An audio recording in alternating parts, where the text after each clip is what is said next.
శుక్రవారం సాయంత్రం స్థానిక మున్సిపల్ 3వ వార్డు కౌన్సిలర్ జె వెంకటలక్ష్మి ఇంటి పక్కన నివాసం ఉంటున్న నక్క రామకృష్ణ ఇంటి నందు 33 మూటల అక్రమ రేషన్ బియ్యాన్ని అధికారులు స్వాధీనపరుచుకోగా వైసీపీ నాయకులు అలాగే వైసీపీ సోషల్ మీడియా తాను తన కుటుంబ సభ్యులు అక్రమ రేషన్ బియ్యం దందాను నడుపుతున్నట్లు సామాజిక మాధ్యమాల్లో వీడియోలు చూపించి వాటిని వైరల్ చేశారని కాగా తనకు గాని తన కుటుంబానికి గాని అక్రమ రేషన్ దందాతో ఎటువంటి సంబంధాలు లేవని ఇందుకు గాను తాను కాణిపాక వరసిద్ధి వినాయక సాక్షిగా ప్రమాణం చేయడానికైనా సిద్ధమని 3వ వార్డు కౌన్సిలర్ భర్త అయిన జంబాపురం రామాంజనేయులు రెడ్డి బహిరంగ సవాల్ విసిరారు. అందరికీ నమస్కారము. నేను రాత్రి మా కుటుంబ సభ్యులు ఎవరైనా మిమ్మల్ని ఒకవేళ ఏదైనా తెలిసి తెలియకుండా అంటే దానికి నేను సారీ చెప్తాను. మా కుటుంబ సభ్యులతో తరపున అది ఏదైనా పొరపాటుగా అంటే మా వాళ్ళు కొంతమంది వైసీపీలే అనే వాళ్ళకు గుర్తుపెట్టలేక ఏదైనా విమర్శించారు వాళ్ళు వచ్చారు కాబట్టి దానికి సారీ చెప్తున్నా మా కుటుంబ సభ్యుల తరపున. నిన్నటి దినం మా ఇంటి పక్కన జరిగిన సంఘటనకు రామకృష్ణ అనే యాదవ్ అతని ఇంట్లో బియ్యం రైసు ఉన్నాయని కంప్లైంట్ ఇచ్చారు. ఉన్నాయి కానీ మా ఇంట్లో మేము మా సొంత బియ్యం అని చెప్పి వాళ్ళు సోషల్ మీడియాలో వైసీపీలు వాళ్ళు ఇష్టం వచ్చినట్టు 500 మూటలు దొరికినాయి, జమ్మాపురం వెంకటలక్ష్మి దందా చేస్తున్నారు, ప్రజలకు పంచాల్సిన బియ్యాన్ని పంచుకోకుండా చేస్తున్నారు, వేరే వ్యాపారం చేస్తున్నారని సోషల్ మీడియాలో వైసీపీలు ఇష్టం వచ్చినట్టు ట్రోలింగ్ చేశారు. కానీ అది చూసి మాకు చాలా బాధ లేచింది. మేము పొద్దురులో చేరిన 80 ఏళ్ళలో పొద్దురు చేరిన ఇప్పటి వరకు కనుక నాకు ఊహ వచ్చినంతగా ఎవరికైనా ఒక మంచి సాయం చేయాలనేది మా ఉద్దేశము. వాళ్ళకి రేషన్ కార్డు పింఛను చిన్నయే కానీ మేము సాయం చేస్తానే వచ్చాం. కానీ మేము వాళ్ళ మాదిరి వైసీపీల మాదిరి దందాలు చేసి డగాయిటు చేసి తల్లిలే పిల్లలే అమ్మలే ముసలులే ముత్తకొల్లలే మొండమోపులులే ఏమని ఆస్తి వచ్చే వాడికి ఎవరు దొరికితే వాడికి మొత్తం దోచుకొని కారం సంగటి తిన్నామంటున్నారు. కారం సంగటి తిన్నట్లుగా ఈ బుద్ధు అంతస్తులు మేళలు ఇష్టం వచ్చిన కార్లు ఇష్టం వచ్చిన ఏసీలలో తిరుగుతున్నారు. ఎక్కడుంటే సార్ మీకు అందరికీ అదే వైసీపీ కార్యకర్తలకు మీ అందరికీ నేర్పియండి. మీకు సంపాదించిన విద్యనే ఆ విద్యనే నేర్పియండి. వాళ్ళు మీరు సంపాదించలే కదా, నీతి నిజాతి చేసింటే సరే సంపాదించారు. ఆ సంపాదించిన డబ్బుకి ఏమో ట్యాక్స్ రూపంలో మీరు చూపించారా? ఎక్కడ చూపించాను? ట్యాక్స్ రూపంలో చూపించాను. ట్యాక్సులు మేము ఇది పలానా వ్యాపారం చేసినాము, శనక్కాయలు అమ్మినాము, పత్తి అమ్మినాము, బంగారు వ్యాపారం చేసినాము చూపియండి. ఆ వ్యాపారం చేసింటే ఆ ట్యాక్స్ రూపంలో చెప్పి మాకు దాదా వచ్చింది, కోట్లు దాన ధర్మాలు చేసినామని డకాయిటు చేసి లెక్క పంచడం కాదు. కష్టం చేసి నీతి నిజాయితీగా డబ్బు సంపాదించాలా. కానీ మేము అటువంటి పనులు చేయం. నేను ఇప్పటికీ బార్గింట్లో ఉన్నా, నా సొంతంలో అమ్ముకున్నా, బార్గింట్లో ఉన్నా. ప్రజల దగ్గర నేను 3వ వార్డు నా ప్రజలందరూ తెలుసు ఎవరు ఏం చేసింది. నీ ఎమ్మటి తిరిగే 2014 నుంచి ఇప్పటి వరకు తిరిగేటప్పుడు అందరికీ నేను రేషన్ కార్డు పింఛన్లు ఇప్పించేటి. నువ్వు ఇప్పించిన ఒక పింఛన్ లేదు, ఒక రేషన్ కార్డు లేదు. వైసీపీలో నువ్వు ఎమ్మెల్యే కానీ నీ బామ్మర్ది కానీ ఎవరే కానీ ఈ బొద్దు జమ్మాపురం వెంకటలక్ష్మి అని ఒక ఆడి మనిషిని బ్లేమ్ చేసి నువ్వు మా ఇంటి దాకా వచ్చి నువ్వు తిట్టినావు. కానీ నిన్ను చూసి నాకు ఓటు వేళ 2014లో నా కష్టాన్ని చూసి నేను ఒక గుమ్మస మాదిరి పనిచేసిన. ఈ బొద్దు కనుక ఒక గుమ్మస మాదిరి పనిచేసిన. నేను 2 సార్లు కౌన్సిలర్గా గెలిచిన అంటే నిన్ను చూసి నాకు ఓటు వేళ. నీకు 2019 ఎన్ని వచ్చినాయి? 3వ వార్డులో 709 ఓట్లు మెజార్టీ వచ్చినాయి. ఈ బొద్దు నీకు ఎన్ని వచ్చినా మెజార్టీ చూపు. మళ్ళా నిన్ను చూసి ఓటు వేసింటే నువ్వు మా ఇంటి ముందుకు వచ్చి తిట్టినా బుద్ధి ఏం చెప్పినావు? నా వాళ్ళు నా మనుషులు నా కథ నాదే అంతా ఉండేది వాటిలో అని చెప్పినావు. వానికి ఎవరు ఉన్నారని నువ్వు ఇచ్చినావు. నీ వాళ్ళు నెమ్మది దగ్గర నీకు మళ్ళీ ఇప్పుడు నీకు రావాలి కదా ఆ ఓట్లు.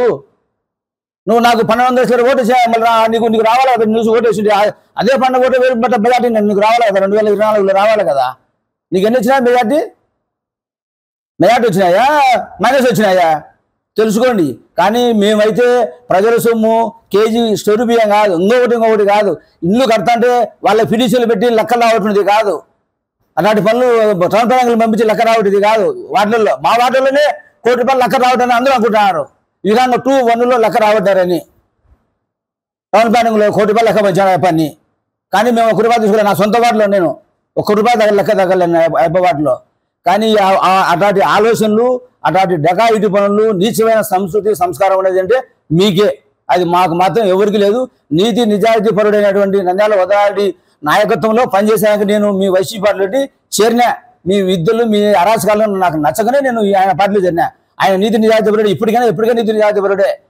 ఆయన అక్రమంగా సంపాదించుకొని అందరి ఆస్తులు దోచుకొని బెదిరించి బ్లాక్మెయిల్ చేసి వాకిలు వేసి బెదిరించే ఆలోచనలు ఆయన వైపులు మీకున్న ఆ వాకిలు వేసి బెదిరించి బయటకు పోతే మళ్ళీ వినయంగా మాట్లాడేది, అక్క అమ్మ తమ్ముడు అని మాట్లాడేది. అట్లాంటి ఆలోచనలు ఉన్నాయి. కానీ ఈరోజు మళ్ళీ బంగారెడ్డి కౌన్సిలరు ఇంటి వద్ద ఇవన్నీ నువ్వు చెప్తున్నావు. నువ్వు 2019 మీరు అధికారంలోకి వచ్చాయని మీరు ఇప్పించిన వ్యాన్లు ఎవరి అయ్యి? మీ వైసీపీ కార్యకర్తలు కాదా వ్యాన్లు ఇప్పించింది? వాళ్ళ కాదా? వాళ్ళ బియ్యం కొనేటని తోలేదు ఎవరికి? మీకు మీకు సంబంధించిన మంత్రులే కాదా? మీ వాళ్ళకందరికీ మీ వాళ్ళ తమ్ముడు స్నేహం చేసుకొని తిరగలేదా? వాళ్ళందరూ తిరిగి వాళ్ళ కాడ కొంతమంది లబ్ధి పెంచుకొని వాళ్ళతో కొంత ఖర్చు పెట్టించుకొని అయిన మీరు చేస్తున్నారు లబ్ధి. కానీ అదే వ్యాధి ఇప్పుడు కొనసాగుతున్నాయి. టీడీపీలో ఎవరు ఇక్కడ వ్యాపారం చేయలే, ఏ వ్యాపారం చేయలే. ఇప్పుడు కాల పెద్ద ఆయన టీడీపీ వాళ్ళకి స్టోర్లు ఇచ్చారని అంటున్నావు. స్టోర్లు ఇచ్చినామని ఎవరు బియ్యం కొనుక్కోలే, అమ్మలే బియ్యం. అది బియ్యం కొనేది ఉందంటే ఆటో వాళ్ళకి బియ్యం కొంటున్నారు, ఆటో వాళ్ళే బియ్యం అమ్ముకుంటున్నారు. మీకు బాగా అతను తెలుసో తెలియకనో డబ్బు రావాలని మా ఇంటి పక్క అతను కొనుక్కున్నాడు, డబ్బులు ఇవ్వాలని కొనుక్కున్నాడు. కానీ దాని ప్లేస్ వేసుకొని 300 ఉన్నాయి, 500 ఉన్నాయి. జమ్మాపురం వెంకటలక్ష్మి అవినీతి చేశాదంటే మా వాటిలో ప్రజలు తెలుసు, పొద్దుల్లో నాకు తెలుసు, చాలా మంది తెలుసు. రామాంజోడి షొడ్డోడా మంచివాడు డకాయడు దొంగ కూడా కానీ మంచి అందరికీ తెలుసు. కానీ మీ అంత నీచమైన సంస్కారం మీ అంత సామాన్య సత్సంగం కానీ కష్టం చేసిన ఉప్పే నమ్మకం బతుకుతాం. మీ అంత ప్రదేశం దోచుకొని సంపాదించుకొని మేము పెద్ద పెద్ద మాల్లు కట్టుకొని డైమండ్లు, పింకు డైమండ్లు ఎన్నుకొని ఇళ్ళలో పెట్టుకోవాలని ఆశ మాకు లేదు. వీడు సత్యాలని ఒక పూట పచ్చుండాలా, లేదా వాడు సత్యాన్ని పోయి పూజన వేసి వాడు బిర్యానీ ఒక పొట్లిని కోసుకుని కోడిని కోసుకొని బిర్యానీ తింటాడు. మంచోడు చెట్టనా కొడుకు అయితే, మంచోడు అయితే పూట పూజని పచ్చుంటాడు. అది రావాల మనిషికి, చచ్చినా బతికినా. కానీ నీచమేంటి వచ్చినట్టు మాట్లాడుతున్నారు, మీ బుద్ధి పుట్టినట్టు మీరు మాట్లాడుతున్నారు. టీడీపీలు ఎటు చేశారు, అటు చేశారు, ఇట్లా చేశారని మీ ఏడుకు పోలీస్ స్టేషన్ కంప్లైంట్ చేయాలన్నా భయపడినారు. ఇన్నాళ్ళు 2019 నుంచి 2024 వరకు భయపడినారు. కానీ ఈ పొద్దు మా మీద సోషల్ మీడియాలో ఇష్టం చెట్టు మా పిల్లలు ఏదైనా ఇది జరిగిందని ఏమైనా వాళ్ళు చేసుకుంటే ఏంది పరిస్థితి? వాళ్ళ ఆలోచన లేకోకుండా ఎవరు వాళ్ళకి బాధ్యులు? దానికి బాధ్యత వహిస్తారు. మా ఇంట్లో వయసు పిల్లలు ఉన్నారు, ఆడపిల్లలు.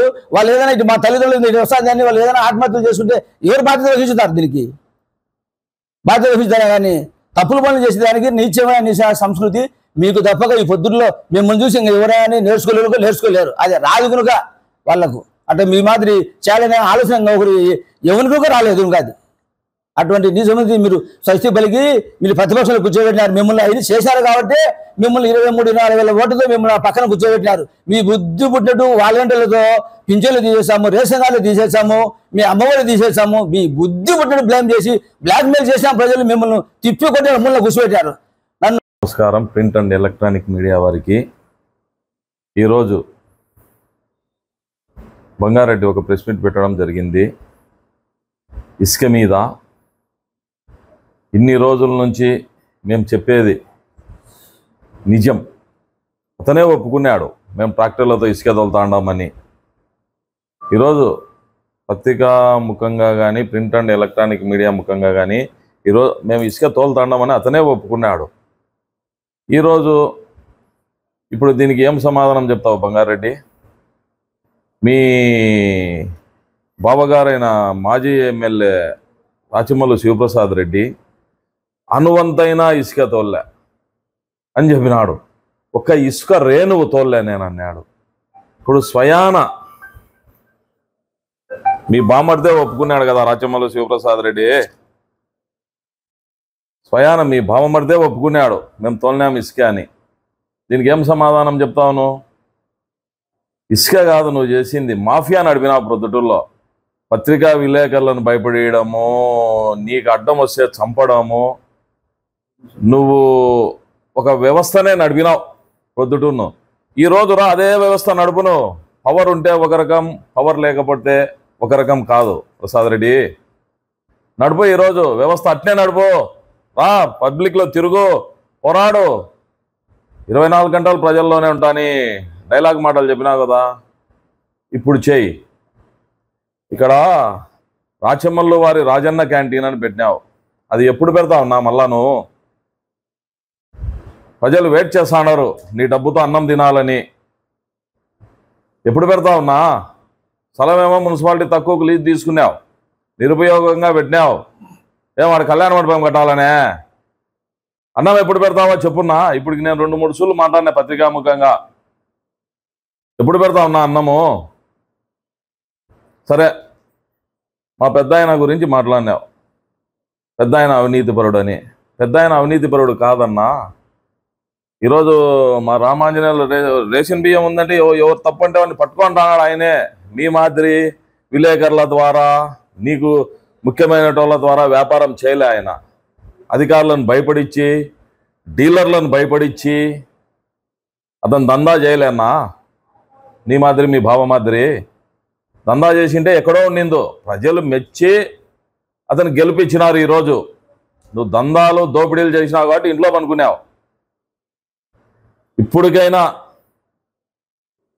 బుద్ధి తెచ్చుకొని స్వచ్ఛంద సంస్థ ఒకటి పెట్టి నువ్వు అక్రమంగా సంపాదించిన డబ్బును ప్రజలకు పెట్టున్నా ఆనందంగా అనుభవిస్తారు. నీ పాపాలన్నా పోతాయి. ఆ క్యాంటీన్ ఎప్పుడు ఓపెన్ చేస్తావో చెప్పున్నా, రాచమల్లు వారి రాజన్న క్యాంటీను. అంటే ప్రమాణం చేస్తారా? ఏ దానికి ప్రమాణం చేయాలా? మీకు ఏ దానికి చేయాలో చెప్పు, చేస్తాం. దా నువ్వేం చెప్తావో చెప్పు, చేస్తాం ప్రమాణం.